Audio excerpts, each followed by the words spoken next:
Welcome to the Talking Transformation podcast. I'm your podcast host, Peter Ahmad, recording from Cape Town, South Africa since June 2019.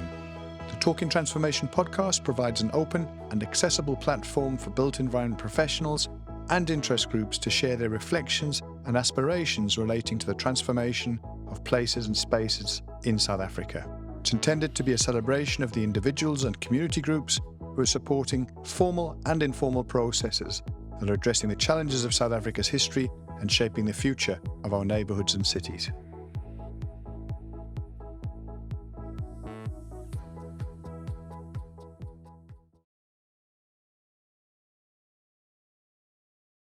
This last episode of Talking Transformation podcast of 2025 is dedicated to the memory of Tshwane Abrahams, who has tragically passed earlier this week. Tshwane was a dedicated and principled professional who served the communities of Johannesburg for many decades, and I knew her from my time both working in the city of Joburg well over a couple of decades ago, and more recently we worked very closely together seeking solutions and approaches to resolve the entrenched challenges of conveyancing title deeds to occupant beneficiaries of subsidised housing here in South Africa. Her technical acumen, her wisdom, assisted all of us who were working in that space, and the joy and the can-do attitude she brought to each meeting, no matter how tough it was or how challenging the meeting had been, really has been one of the things I will miss most about Tshwane. Our thoughts go out to her children, her family and friends, and we wish for the speedy recovery of her partner Will, who was also involved in the accident that took Tshwane from us. Rest in peace, Tshwane, and thanks for all that you shared with me and the communities of Johannesburg and beyond. As 2025 draws to a close, it's important to acknowledge that the number of episodes of the Talking Transformation podcast this year has been significantly reduced from our previous seasons, the previous years. But nevertheless, we've had 4 great conversations which have been rich, diverse in content and very much thought-provoking. And for me, it's been a year of transition. The introduction of the video element to the podcast has presented challenges and great opportunities in equal measure. So to all of our guests, to you, our listeners or watchers, and the supporters who've contributed to, listened or watched during 2025, thank you so much. Your engagement keeps the Talking Transformation podcast alive and relevant, and this into its 6th consecutive calendar year. So looking ahead, 2026 promises renewed energy and output. Our focus on the built environment professionals, community groups will continue with more voices, more stories and opportunities to connect across our disciplines and seek practical approaches to the challenges of South Africa's socioeconomic and spatial challenges. And with that, today is a great opportunity to amplify the type of conversation we're wanting to have. We're joined by Tunisia Cassim, who was recently recognised as one of SACPlan's top 30 women in planning for 2025. Tunisia's journey is inspiring, reflects on the challenges, and in this episode she shares her early days navigating bursaries and retrenchments through to the resilience and perseverance needed for that COVID era when her career was just taking off and changing gears.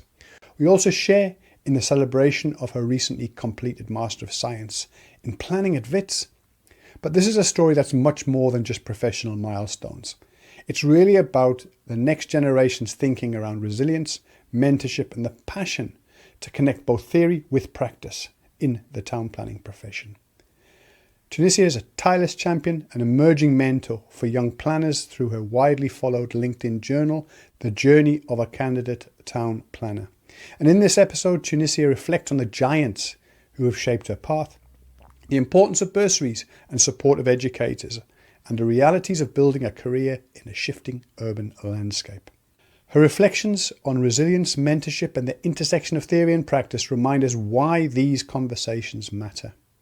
So settle in as we explore the lessons, the challenges and the triumphs of a planner whose voice is helping redefine the future of the profession here in South Africa. As always, hope you enjoyed the episode.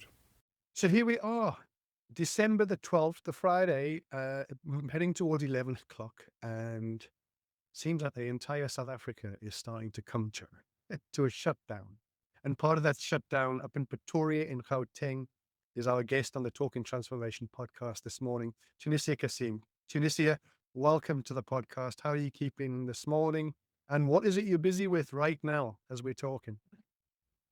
Thank you. Thank you so much, Peter. Thank you for having me. I'm incredibly grateful for the opportunity to share this journey with you, especially seeing that the work that you have done has had some great people. So thank you for including me amongst that list. I am currently in Pretoria. We are slowly closing off at the office, working on various auditing reports, closeout reports before we can kick off December. So I'm part of the people that are ready to, a part of South Africa who's ready to shut down. I'm ready. I'm here. The last day of the year, you're working, if I heard you right, as a town planner working on the accounts. What could go wrong? What could go What wrong? could go wrong? Perhaps we might just add too much paperwork and less numbers. Well, you do what you need to do. And as I say, very grateful to you, Tunisia, for coming in, chatting to me. And what really grabbed my attention has been your dedication to using the LinkedIn platform to really champion the cause of young town planners. And you've had a particular sort of series going about the journey of a candidate town planner. And you've talked about different elements, some of which have been in relation to your own personal story, and others which have been around sort of some of the softer issues that sometimes get lost in translation around this, the mental health issues, the softer. And I've really been impressed with the post that you've made. Some of it really resonates with my own story. And so that's what today is about, is to get a sense, a chance for you to share some of your thinking with the podcast listenership. But before I get into the detail of that and asking you questions about it and what led you to sort of almost this journal of through LinkedIn, congratulations to you and your fellow classmates on your graduation in your master's in planning. Tell us a bit about what that course was, where it came in your career, and what it really is setting you up for in 2026. Thank you. Thank you so much, Peter. Thank you for the congratulations and the acknowledgements. The Master of Sciences journey with the University of Witwatersrand, Wits. I've officially been captive in sea now, and it's an honor. The program itself has challenged me in many ways. Perhaps I want to backtrack to its sentimental value because it's not just an academic achievement. The pursuit of my master's actually began in 2018 after I'd completed my honors at the University of Pretoria. And my dad had this belief in me that you should go further, you should go higher, and reach out for your master's immediately. And in the moment, I remember sharing with him, I don't know enough. Planning is very much an intersectionality of various fields, from environmental to engineering, and also real life. It affects people's daily life. And I didn't want to write on research-based articles again. I wanted some practical knowledge. So I spent almost 3 years in the practice space, and I had worked in the planning space. And thereafter, I took up the opportunity to pursue my Master of Science, which is a coursework master's at the University of Witwatersrand. And it opened my mind. It opened my mind to thinking and falling in love with the from theory to practice concept, which you'll see in the journal that I write about, which I think is very important, is meeting the theory and the practice. As I don't think you can do one without the other in the planning sector, because we need a very strong foundational knowledge base. And my master's took 3 years. In the first year, it was very practical, a lot of coursework. We traveled as well to the rural campus, to Bushbuck Ridge, which I had never been to. And I would say the headliner when it came to my Master of Science was that you don't know everything. There's so much more that needs to be learned. And I think you need to ground yourself. And starting from scratch seems daunting, to start a whole new study program when you have already spent some time in the field. But I think there is a light that it brings to your capabilities. At some point, I was like, I don't see this light at the end of the tunnel. You know, there is so much that needed to be challenged in terms of my thinking, in terms of my research skills, as well as my writing. But as I've achieved this now, myself and my fellow classmates, what spoke to us on Tuesday on our graduation day was that it's possible, and you don't think you have it until you have it. So you have to go through it, if I can share that. So thank you for acknowledging that. Thank you for affirming. It's been a journey. The University of Witwatersrand is known for its research, and I felt that. I felt that in every day. I felt being held to a high standard, even for myself.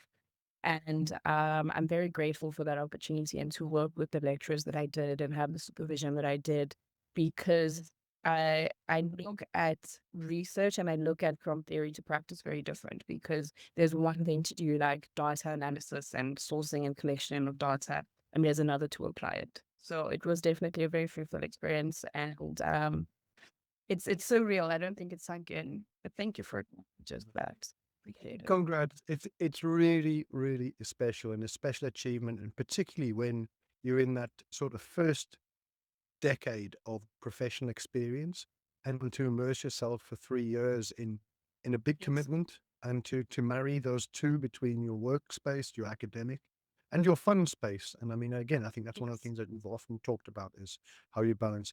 I'm going to ask to take you, I'm going to take you back. I'm going to take you back to your Yes. ladder around 2014 when you first, head off to varsity, you in your first year in uni there at the University of Pretoria. And then you have a really interesting pathway, which is checkered with both absolute success and real disappointment. And of course, one thing that is massive on your generation of planners and across the world was COVID. So tell us a bit about those first years after your graduation in 2019 and how that experience of stepping in as a young planner into the big wide world here in South Africa was for you, and some of the lessons that you learned in those first few years. Thank you for the question. I think those are the most important years actually, because I think I'm going to share this. Firstly, I didn't know what town planning was. So let's start there. I had never heard of the course before. I didn't know that there was such a thing as a town planner. Many of the conversations that I had in high school is engineering. We understand engineering. And we understand civil engineering, mechanical, and electrical, but very few know what town planning is. And I think many of us still don't. I think I fell in love with the subject of geography, the connection between people, the planet, and how systems work in the built environment. And when I thought of studying at university, I was like, I don't want to study rocks, because ultimately you see the connection when you love geography, they want to sort of put you in the faculty, geomorphology or anything to do with the environment. So as you can see in my track record, I started off doing BCom. And in between that process, I was allowed one change on my bursary. And I think just before I continue, I want to share the importance of a bursary. If it wasn't for the bursary and the company that allowed me to have the bursary, I wouldn't have been able to study. I wouldn't have had the success that I had because my parents couldn't afford it. A full varsity 4-year fee structure, they could not afford it. So I think that is one aspect I really do want to touch on to any of the companies or organizations that do share bursaries. What they share with us is an opportunity to change our lives, an opportunity to build a life, build a career. And if it wasn't for the organization that allowed me to take on this bursary, I wouldn't have the success that I have today. So I think that is very important, because I know there are various students who are struggling, various students who find it is very important.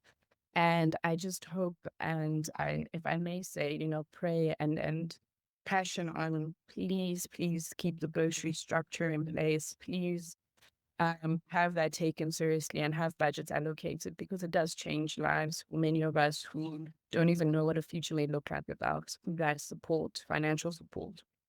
And coming back to my journey into town planning, is that when I was at the university, I was speaking to various lecturers in the built environment, and that's where I got connected to the built environment department at the University of Pretoria. And I started off in 2015 again from scratch at the first year. So during that time, another point I want to touch on again is the value of educators during my time at the University of Pretoria. As students, we come in from high school and we don't even know what the course looks like, but we understand the terms. And when I had started at the University of Pretoria, and the reason why my love for planning is what it is now is because of the various lecturers and educators who poured their time and their efforts, and also their love. Having passionate lecturers and changed their entire feeling about studying. And I must commend the University of Pretoria, because all of our semester tests and exams were about real life, um, what was headlining the newspapers, what was taking place in real life, the change of government institutes. And they really structured the course in such a way that made you feel you were working on real projects.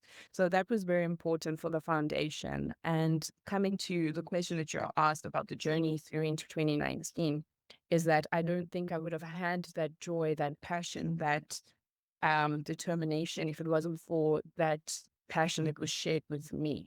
So I think that's where it starts, firstly, for candidates, for graduates, for students, is having educators who are just as excited, as much as it may sound soft, but who are just as excited and care about your journey and care about the quality of education that is shared with you. So to kick off from 2019 onwards, I had started working in Garsfontein and at a planning and architectural firm, and I started as a marketing officer, and I worked as a PA, a personal assistant. But what was valuable about that is that I was able to shadow my CEO at the time, who was also a professional town planner and is still a professional town planner.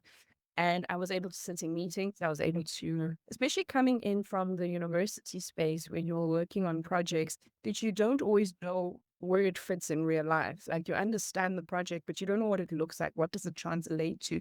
'Cause because you haven't had the practical knowledge. And that was very foundational. As much as it may sound, for a graduate working as a personal assistant, it is hard and it was difficult to process. But the experiences there allowed me to understand where practice fits in, because I got to sit in and listen. And it was also a smooth introduction to what the planning system looks like. And key to that was in March 2020, when COVID had kicked in. We had been temporarily laid off and then into retrenchment. So already in 2020, I had been retrenched twice. So from my first job that I worked in when I was in varsity, I had been retrenched at 21, and then now at 25 again. And I had just started my planning career. What is daunting about that is, firstly, it takes quite a while to find a planning opportunity and find and secure employment in the planning space. And I was very fortunate to find something immediately after graduation. So I was holding on to it quite dearly, and I had seen long term in the opportunity that was provided to me. And then COVID happened and I was retrenched, and I was like, again, and I think that taking place so young, when you're just starting off your career and you have just graduated, it's quite a scary feeling, because you don't know when the next opportunity is going to come through. You also don't know when you will, well, during the COVID time specifically, where will the next opportunity come from, because the pandemic was going to last for. Fast track into that is that I started volunteering at various companies, emailing various companies to work for free, because in plain terms, I was very bored and I was losing my mind during the lockdown and the shutdown, and wanted to be productive. And I also didn't want to lose touch with work and what was happening. I had just started off on this journey and working with land use applications and sort of being acquainted into what the practice looked like of town planning. And was fortunate enough then to hook onto an opportunity in Santon, where I had started working and volunteering, whichever company, just to help with administration, typing out anything. And in October, I was brought in when the regulations was lifted during the pandemic to work as a candidate town planner for my managing director at the time. And that changed everything for me. It actually changed my life. My managing director at the time, Bundo, is a huge role player in the candidate that I am today. And again, it comes down to one, the first aspect in the foundation was your educators. Second big role player as a junior for candidate is your first supervisor. the environment that they create, the opportunities that they allow you to participate in, and the individual that they are really shapes your fears, your confidence, your ambition, your determination. And to have worked with a giant like herself, it was very life-changing. I worked in Bryanston. Just to share, I didn't know what Bryanston was. To me, Johannesburg was Gold Rush City. And Sanson. I didn't know what a Bryanston was. I didn't know where it was. Coming out of Pretoria and being introduced to Bryanston, being introduced to the Santon life, corporate life was life-changing for me, and also opened my eyes to the importance of leaving home, trying to leave your town, trying to leave your home so that you are challenged in different ways and with different skills. And that's the time, the 3.5 years that I was in Santon, I was exposed to many, many skills. It was a time where my foundation was really grown. And again, it's the giants that allow you and come in and nurture you. I think as planners, and the question that you're asking me about where I am now, supervisors, mentors, and role players are very important in the role and the journey that they play. I think they shape your foundation of how resilient you will be as well, because they show resilience. And I think from there, I'm going to allow you to come in. I've shared quite a bit, and I would love to hear like your reflections and where would you like me to take the conversation further? Well, there's plenty to take where to take it, but there's just a few things that certainly I'd like to pick up on in relation to those early years. So 3 key themes sort of emerge. The first being your resilience, the ability to, as you say, retrench twice within a very short period, and it's fragile already, as in those opportunities are few and far between, and it's hard to find that first opportunity. So when you've had that first opportunity and it's taken away because of circumstances way beyond your control, that's the resilience. The second thing that I really get through this whole conversation and the early years has been a passion, a calling really to the industry that you didn't even know existed, right? Yeah. It was, as you say, this is not something that was first on your list or something that you were for, but once you'd found it, it was like you found the right space and the right place for you. And then the third element, and I mean, knowing some of the characters both in the University of Pretoria and Wits space, planning space, you've talked about giants. Yes. Some of the absolute foundational fathers of planning theory and thinking post 94 in South Africa, but your acknowledgement of them and that sort of not just the acknowledgement of their contribution in terms of their mentoring and churchship, but you're not going to let them down. And that goes to your parents and to the bursary that you receive from the company.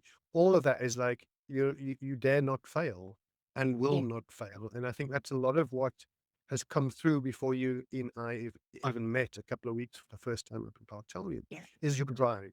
So those are some of the things I'd like to reflect on and again acknowledge in terms of your of some of the success stories, because I do think my experience as, an elder within the profession now is so many young planning graduates are struggling because of the ingredients and the tools to cope post-graduation with a suppressed job market.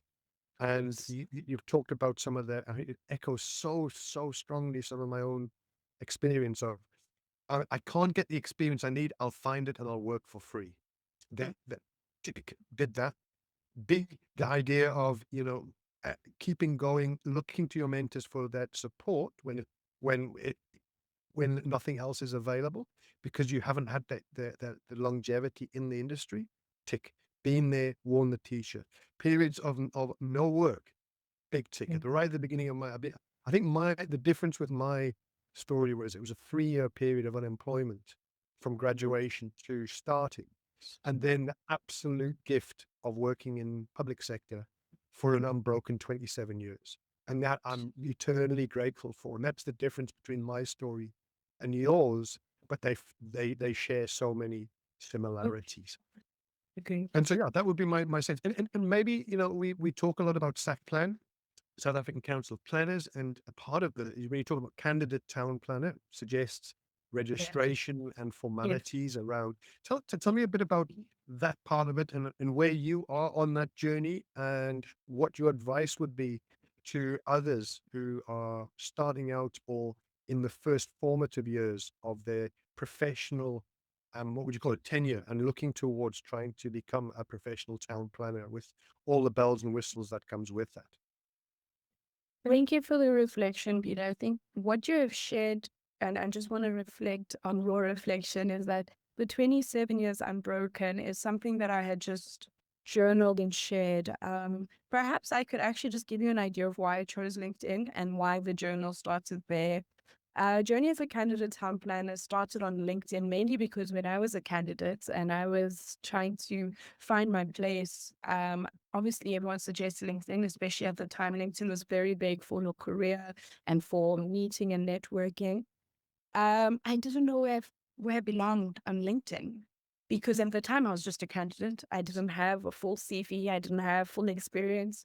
And LinkedIn was daunting. It was intimidating because when you opened the platform at the time, and when I say at the time, I'd say 2020, 2019, when I had started, you were viewing posts around accolades. You were viewing posts around awards and directors and, certification.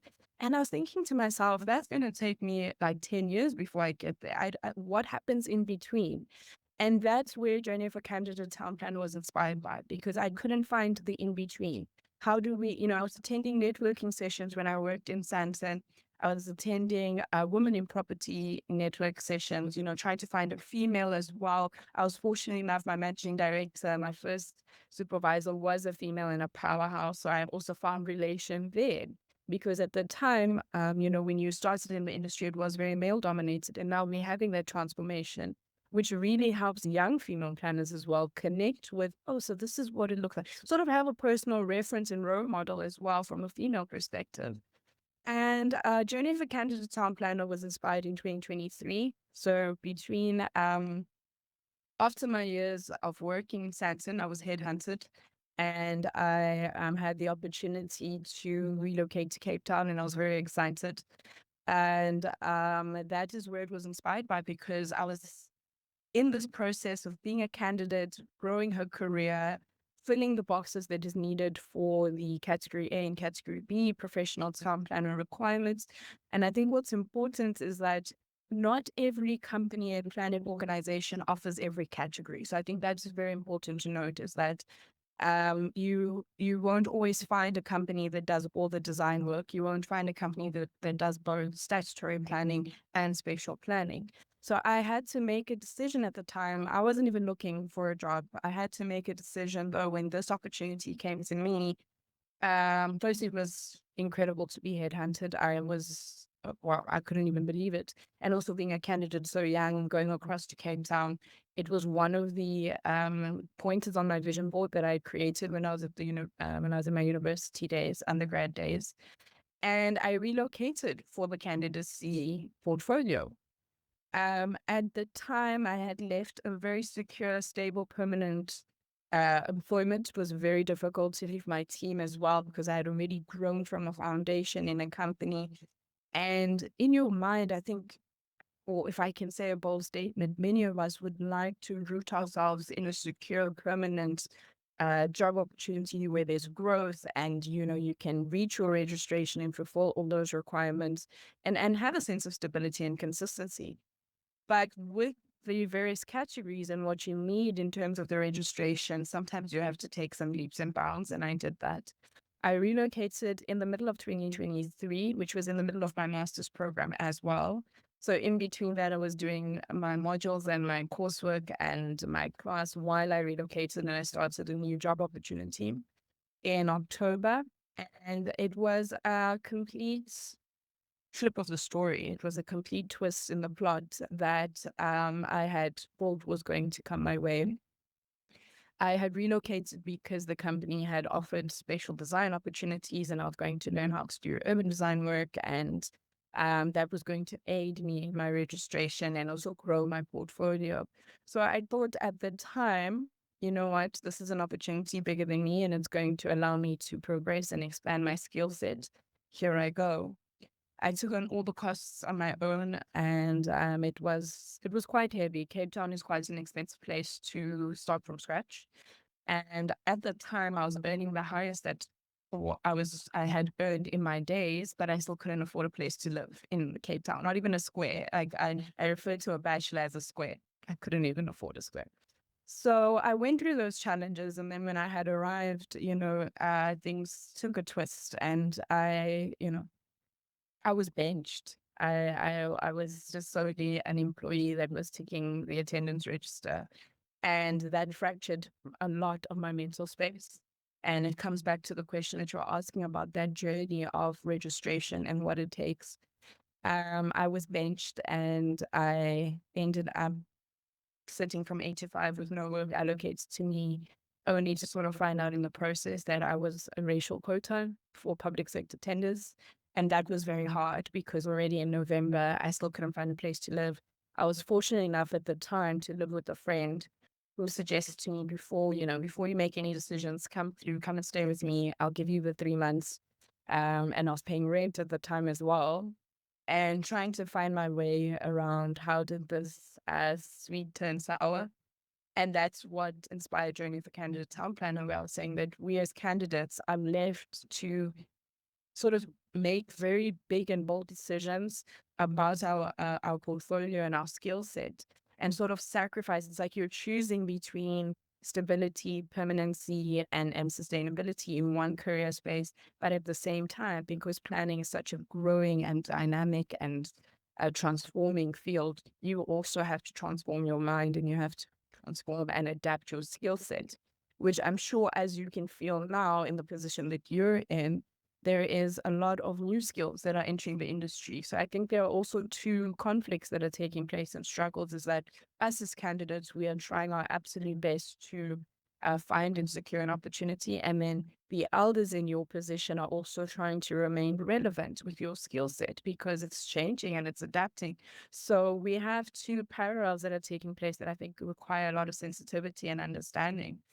Coming back to again the journey and what that was like in the process is end of 2023, I came back unemployed again.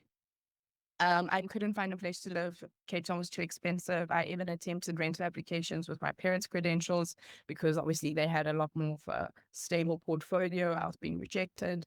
The work portfolio and productivity that was taking place at the companies didn't get any better. And I made my way back to Pretoria on my cost again, which was a huge financial knock when I came back unemployed. Again, it was mentally and emotionally fracturing, destabilizing.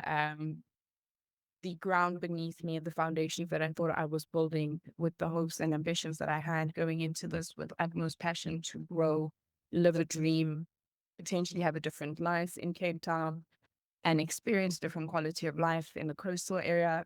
What was also very important to me about making that move was to learn planning from an environmental point of view and an architectural point of view, because Cape Town is very strongly embedded in their environmental regulations and restrictions, and as well as what is it like to plan for a city along the coast? What is it like to plan for a city that protects its conservation areas? And how do we balance human settlements? How do we balance infrastructure while still protecting the environment and protecting very sensitive land, biodiversity, and so forth? And I was very inspired to learn that, I mean, different regions, different cities offer a different level of thinking that is required of you as a candidate, as a planner, to adapt and create strategy and understand their context from a planning point of view. So that also requires a different knowledge set. So when you are relocating and you are experiencing a different region, you also have to step into a different mindset. My lecturer, Professor Mark Orania in the University of Pretoria, used to always say that you don't plan in urban islands. So we don't live in islands and we plan. No, you can't. City planning, rural planning, township planning, different mindsets. And you need to be able to step aside from your usual normality and be able to understand the context that you are within, understand the people that you are serving, and adapt accordingly. So there was a much bigger ambition to learn planning when I had relocated. And then I had returned unemployed. I had to go back to my parents. And I was very fortunate, again, very fortunate to have parents who said, you can come back home. And what I want to highlight here in the candidacy journey is that many of us, many of the candidates I am aware of, leave home with the ambition of, I've graduated now, I'm going into a job opportunity. And there is also a promise that is made for return of, I'm going to take care of. Sometimes you're the sole breadwinner. Sometimes you're the first in your family to graduate. I am the first in both my mom and dad's side of the family to have reached a master's level and to be in the development space, to be in a creative space, you know. And I know there are many candidates out there who are leaving rural areas, who are leaving township areas as firsts.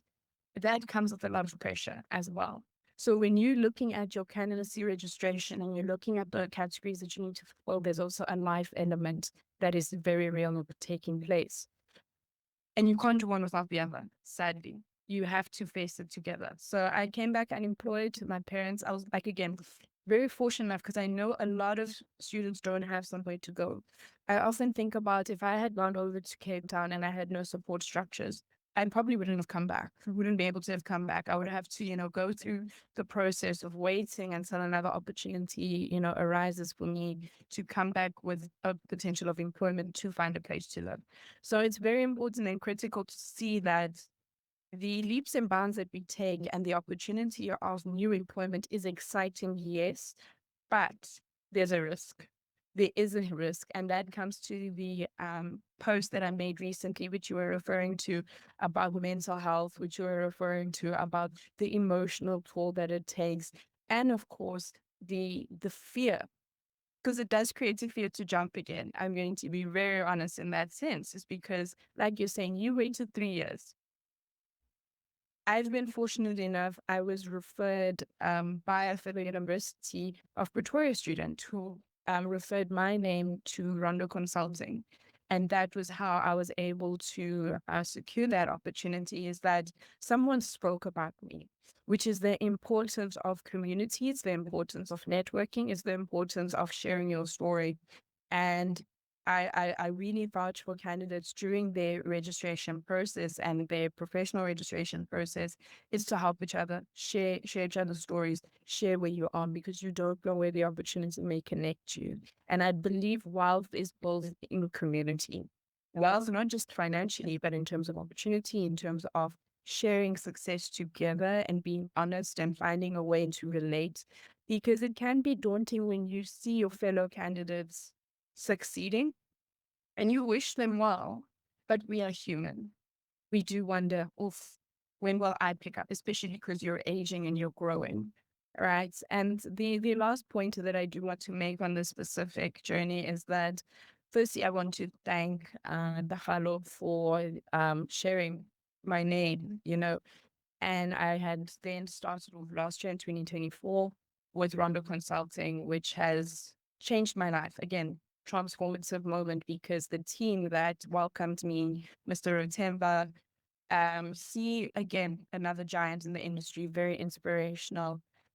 He rebuilt me, if I can say that, because I'd come back from Cape Town pretty fractured, but very determined to get back into the space. Mainly and honestly, because I had a 10,000 Rand registration over my head for my next year of studying, because I had taken my studies over 2 years. So coming back unemployed, I think maybe just to disclose is that my master's program was funded by myself and my dad. So he helped me and we journeyed on this together from our own pockets because I couldn't secure a bursary opportunity, right? And I felt it was unfair because I was working and I didn't want to take on an opportunity that someone may needed more than I did.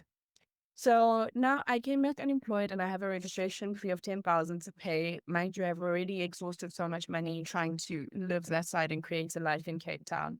And I'm going to say by grace, God's grace, I still don't understand it, but I always give credit where it's due. I was employed by Rondo Consulting. And now I'm here. I'm professionally registered through the process last year. And the journey of rebuilding Rondo Consulting was an incredible support structure. And it comes back to, again, the systems and the organizations that make town planning offices, that make the town planning industry. It's very important to care, because ultimately you're not just building a candidate's registration, you're building their entire career and their life and their experience.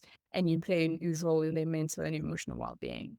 So I think as I wrap this up and I come back to you, is that the process of registration takes a lot of risk. It takes a lot of challenge.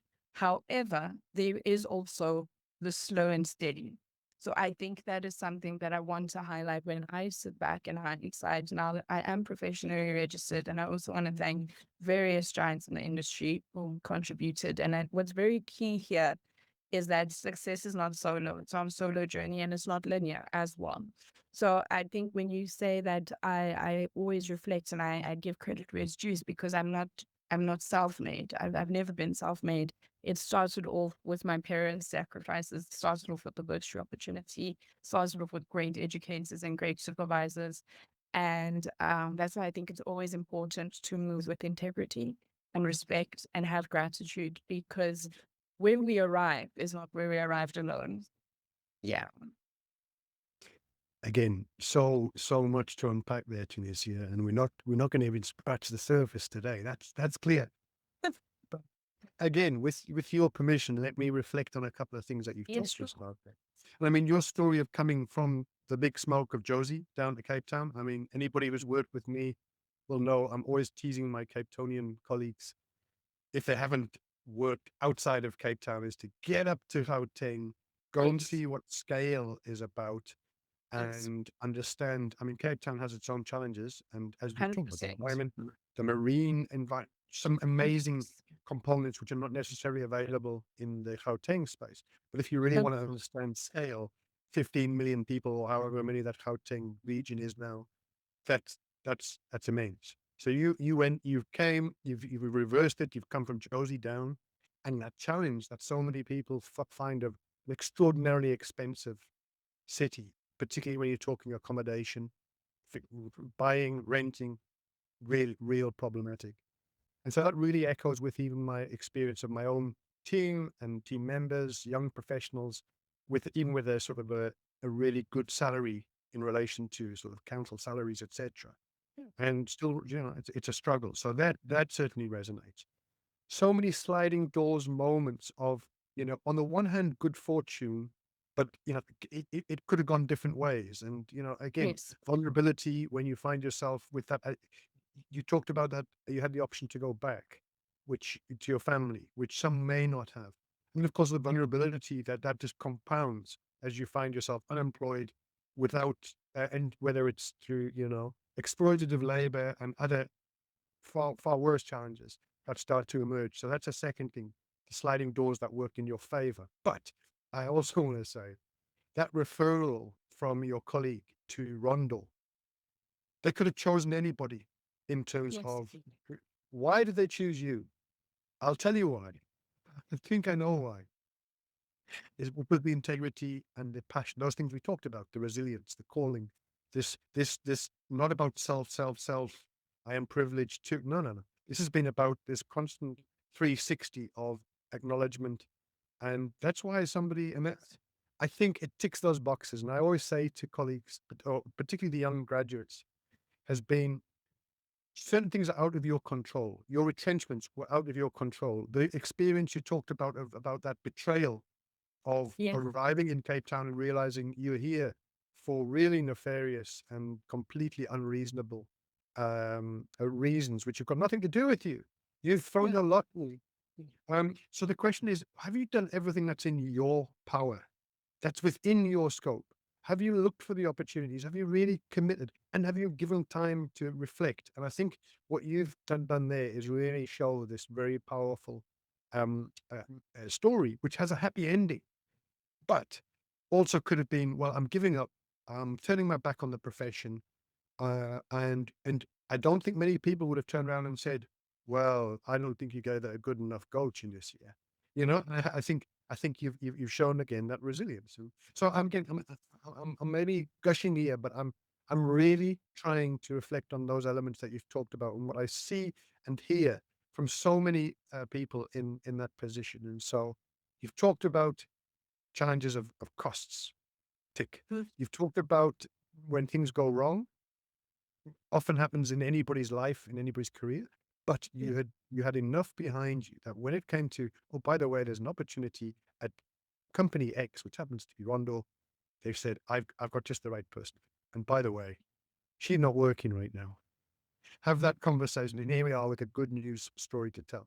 And I have no doubt that in the years to come, not just through your journaling and your experience as an active member of SAC Plan, but really taking it to the next level that as a mentor, which I think you're already doing within your workspace. Maybe you want to talk a bit about what that looks like.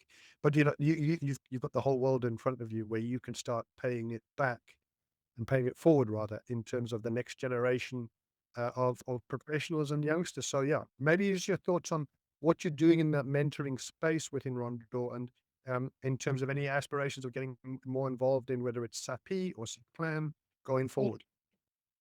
Thank you, Vida. One of the key aspects that you reflected on was the connection and the network and that referral.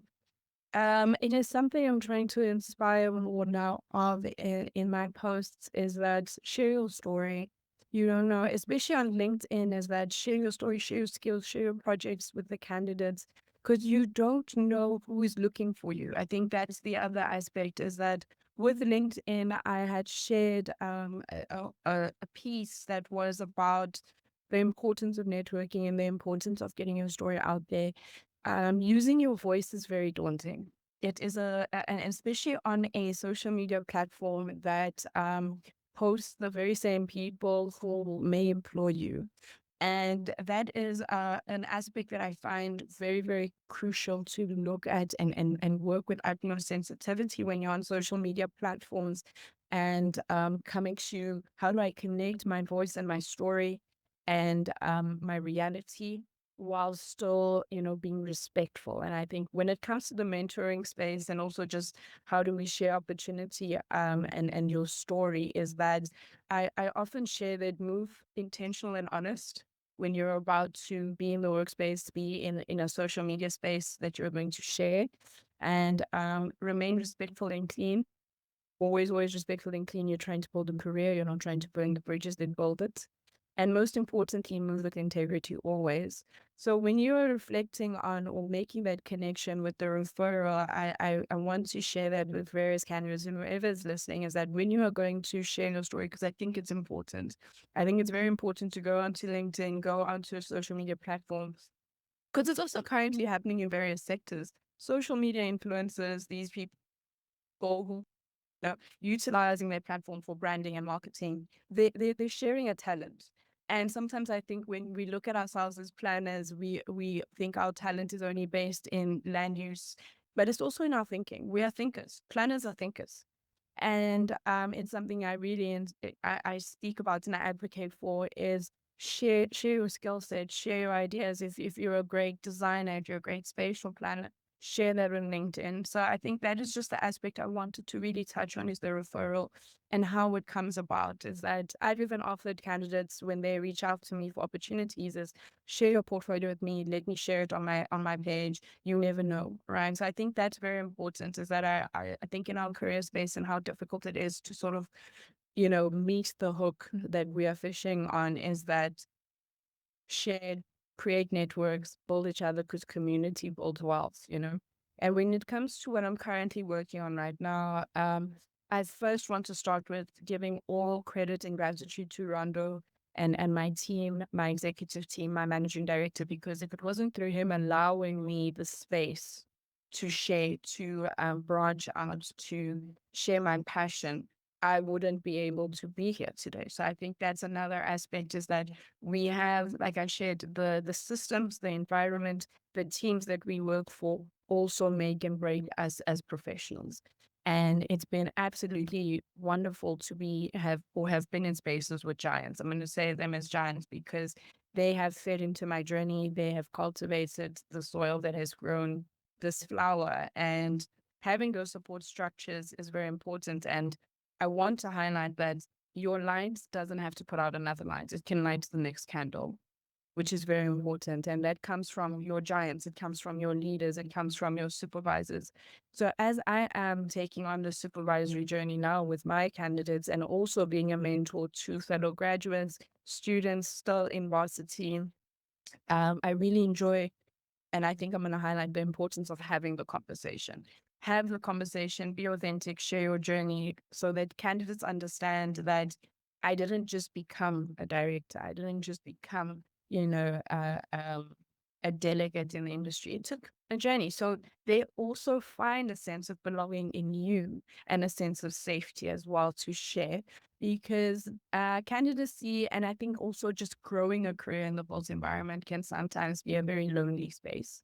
And mentorship is very important. Having a supervisor, having role models is very important to candidates to sort of create a direction and a sense of hope. And also the honesty of, I also went through it. It's been real. It's been real. I am currently working with graduates. I'm working with students who are still in the classroom and candidates who are now building careers. I want to highlight, I wish I could highlight everyone, but I'm going to speak to, I'm going to name her first name, Penny and Asive. I started with them, or they shared their story with me for almost now 2 years. We've been journeying together. And why I highlight this is that having someone there, a shoulder, an ear, a presence, mind you, we haven't met like in person or had coffee or anything like that. It was just through the LinkedIn platform and just sharing each other's stories. I mean, Asive just recently during my master's, the last few months before submission, would send me affirmations, would send me prayers. And we think it's small, but it actually rebuilds the mind. It rebuilds the space. It rebuilds the thinking space that you are in, and saying that there is someone thinking of me. And I think that's what I want to advocate for during the mentorship process, is that have space for students. I know it's difficult, especially as the elders who are involved in a lot more, but have space for students, make space for the graduates, make space for the candidates, because mentorship is not just a momentary it's not a momentary practice. Candidates remember what you say and your presence that you had for, I mean, I'm here 7 years later still speaking about various giants, and it's not even all of them. So that's currently what I am busy with. I am currently busy with, I think most importantly, it's just sharing a shoulder, sharing a presence, especially being in the planning space. There's not many of our parents that can relate to what happens in planning in the built environment. I can share personally, only now my dad understands how difficult private sector actually is. In terms of, firstly, the return on investment is very important for a private sector SMME company, because they're on a lifeline of, we need to make turnover, we need to deliver, we need to be timely, we need to be very accurate and very authentic so we can deliver a product so this SMME can stay alive. And, our parents come from, you graduate, you go into a job and you work through and you build a career and you go into the white picket fence. I just turned 30. I'm a renter. I don't own a vehicle. The vehicle I'm driving now is my mom's old car, or previously owned car. I don't own it, and I'm 30. So I think what I want to touch on here is the connection between mentorship and real life, and also just being authentic and honest. Is that being at this age, there's a lot of expectations. There's a lot of expectations from your family. There's a lot of expectations from community. And of course, just the messages that go around about what a 30-year-old or a 30-year-old female should be doing and having in their life. I know the conversations around many 95s is that I don't own a house. I don't have, assets under my name. Some of us are not married, some of us don't have kids, so the life challenges that come around the career building and the candidacy registration and securing a sense of employment is conversations that can be had and strength that can be built through mentorship. So that someone else feels like, okay, I don't have to rush. I don't have to feel that I'm being left behind, because there is someone out there who I can share with and they can say, hey, I'm in that too. So mentorship is very important, and also understanding that your success comes at different times. Everyone's race is different. I know it sounds so cheesy and we've heard it over and over, but it is so important to reiterate everyone's journey is different. And that was the importance of, again, highlighting that time frame that I just shared. My professional registration has only come through now. I am only, I'm not even say I'm at the tip of the iceberg, in a sense that there's still so much to learn. Planning is changing, it's transforming. My life as a 30-year-old, my perspective of how I see my life in the future is also changing.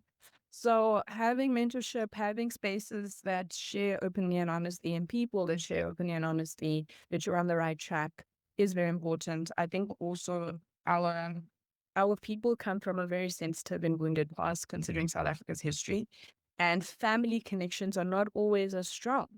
So if you are able to create a connection with a student, you don't know their background, you don't know what they've come from, you don't know their support structures, and you, in your own rights, own lives, can share that, hey, I've been through that too. Don't worry, try this, try that, or lend it. Yeah, it creates a stronger candidate. It creates a stronger human and a more hopeful human, which I think we do need a lot more, considering, as you shared, the environment of our development space, the economy that we're currently, in. So I think from my side, yes, it's important. Mentorship is important. And to conclude that, again, your light doesn't have to put out another light. It can light another. That's so special in terms of that messaging. I mean, you've talked about the race being your own, and so often we get caught up in the, what's somebody else doing, and how do I keep up with that pace? And it's like, no, this is but again, it's a maturity thing. It's about, are you getting your own stories to share and the opportunities to do so? You've talked about the cost of an hour, what in that private sector of really making, of understanding what the costs are and how that translates, and how you understand that. That's not something coming out of varsity day one you'll understand. And it takes time, it shapes. And again, somebody who served for 27 years, I'm only learning that now on the other side of after 3 decades. So I think these are some really, it doesn't matter where you are on that continuum and that jungle gym that you talk about, as opposed to this linear path. Exactly. And so many of the conversations, I'm just going to share this as my last insight, and then I'm going to ask you about 2026 and where you see it going. But so many of the conversations I've been having with fellow professionals recently has been around AI, and the where does AI take us? And I mean, that's an exciting conversation, and no doubt something I'd like to tackle in the new year with some planners, both new and aged in terms of their experience. But the one thing that you've reflected on today throughout has been, again, if I was to ask, what should AI say to a young planning graduate from South Africa? I'd be interested to see what I get. But what you've told me and explained to whoever's listening or watching this, it comes with integrity and authenticity. AI can never give you that. And so that storytelling narrative of this is sincere, it comes with the receipts. AI has a place, but it can never replace this type of conversation, in my estimation. Anyway. Who knows where we end up? 2026 Tunisia, you've got a chance to at least breathe from the studies. You've got a chance to continue the great work in relation to working with Rondo and the team there. But what else? What's on the horizon for you in 2026 once you've had a chance to catch your breath? Thank you. Thank you, Peter. Can I tell you, the horizon for me for 2026 is giving back. I think I've spent a lot of time building. I've spent a lot of sacrifice. I've made a lot of jumps. And right now, again, I think it's also an age thing of like, you want to see where the fruits of your labor go. And I know I'm still so early in the industry. I think that's what's scary. When I think of the reflections is I'm still so early in the industry. I often say I'm a fresh chicken. But it's to give back. Firstly, it is to give back. So I want to grow the network of junior for candidates health planner. I would like to have more reach with students, more conversations, especially more physical conversations. And like you touched on AI and that source of nurture, that source of care, the tone of voice that you are hearing. There is a human connection that is very important when you are in this position, especially in mentorship, especially with registration, especially impacting others, because town planning is it's alive. I say it like that. Town planning is it's a living career. and you've got to adapt. You have to work through and adapt your mind to the various strategies, land use proposals, spatial proposals. So when I look at 2026, the idea is to further root myself in various projects. Again, very fortunate enough with Rondo, we have quite a diverse project group, from spatial planning, statutory planning, and land use. So I think most importantly, if I bring it down to 3 points, it's to give back. I do want to work more and grow the network alongside, as you mentioned, I have seen a lot of transformation from SAPI and SACPLAN, having more forums, having more discussions. They are definitely getting more involved and trying to reach the ground, from the ground up. And I think that's important. Students need to know that they are thought of and they are considered in the programs. And I see there's various invitations, there's roadshows that are taking place to the various universities. And I often share my rebellion thought of I would love for us to have a placing system. I know the medical industry does have this post graduation where they, have a ComServe period. Oh. And it's something I had thought of that I wish as the planning sector, again, wishful thinking, who knows? I'm just going to plant a seed and we'll see where it grows. Is that perhaps after graduation, candidates could have a listing or a placement, especially considering our local authorities, our municipalities, local government is huge, And I believe that there are opportunities. We just need to source the budgets accordingly. And if we could have a placing system, it's something I would like to work on. I don't know where I begin.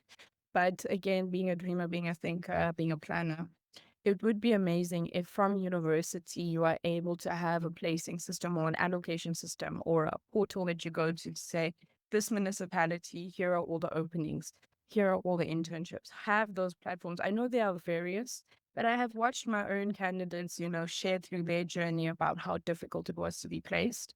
And it would be amazing to build a support structure that supports candidates post-graduation and direct them to the right platforms and say, okay, we've got a posting here, send your CV, so that we can not only get candidates and planners employed, but also get the resources to the municipality and the public sector, get the minds, get the knowledge into those opportunities so that we can have a fast tracking of the paper trail that land use applications follow, have more hands involved, have sort of build a new assembly line in the planning sector in the built environment.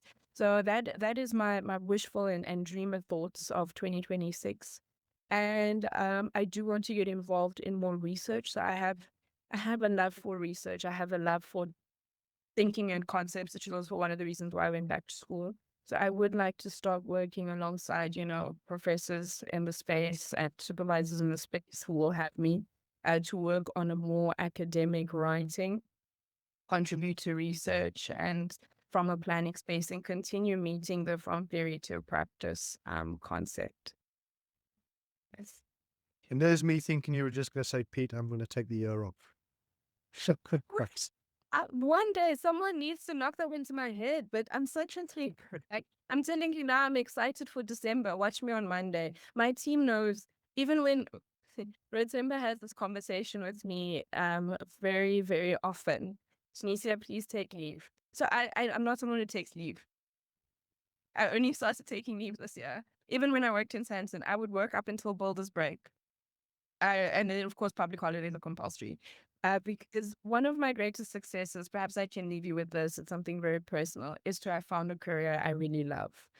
Something that always, speaks to me as a child was watching my parents wake up and feel like, oh, it's work, And I feel I'm very fortunate, very privileged, very lucky to have made that connection, as you shared in the reflection earlier, to a career that I really love. And waking up for me doesn't feel like a chore. Being at work doesn't feel like a chore. Doing my work doesn't feel like, oh my goodness, this is such an exhausting practice.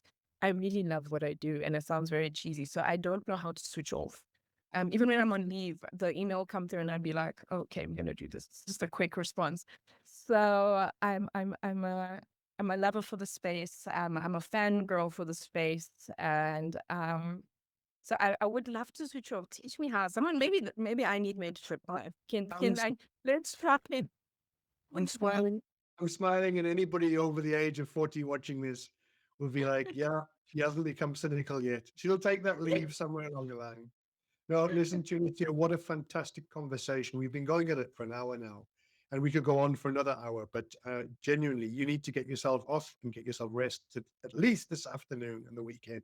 So from my side, thank you so much. All the best for the new year and for the festive period. People can find you on LinkedIn and Tunisia Cassim. Go check her out. And I'm sure you'll welcome extending your network through people who may wish to engage with you on the platform. So with that, Tunisia, enjoy the rest of your day. Good luck with the auditing and the accounts before you press Control Alt Delete shut down for the rest of the year. Thank you. Have a lovely festive season. Good luck to you. Thank you. Take care. We hope you enjoyed this episode of the Talking Transformation podcast. If you have enjoyed, please do like, share, and subscribe to the channel. Please do tell your colleagues and friends about the work that we're doing and the content that we're generating. We're forever indebted to Tribal Need for allowing us to use the track Flags as our main theme tune for this series. And if you have comments or suggestions, if you want to be part of the Talking Transformation podcast, please do reach out to us via talkingtransformation101@gmail.com or contact us through the Blue Sky platform at TTPod.